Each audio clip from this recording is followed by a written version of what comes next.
So we were asked to use L'Hopital's rule to solve this limit.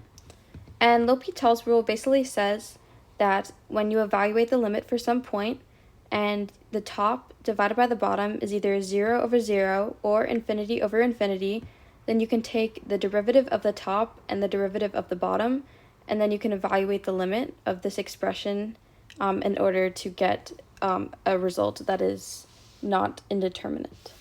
But sometimes it will be indeterminate. There are some cases where it is.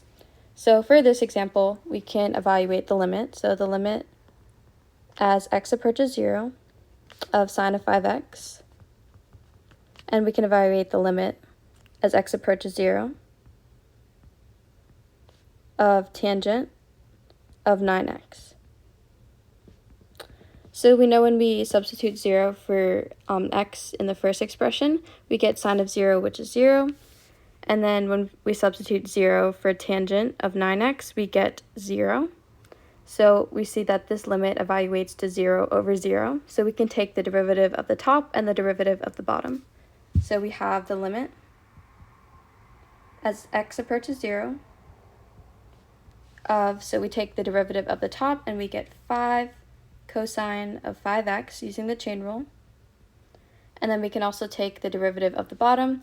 The derivative of tangent is secant squared, and we use the chain rule, so we get 9 times secant squared of 9x.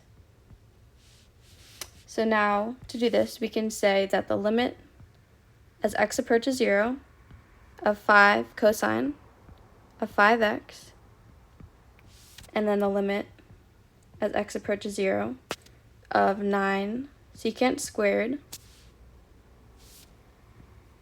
of 9x. And then when we substitute 0 for both of these expressions, so when we substitute 0 on the top, we get 5 cosine of 0, which is 5. And then when we substitute 0 for 9 times secant squared of 0, we get 9. So this evaluates to our final answer of 5 over 9.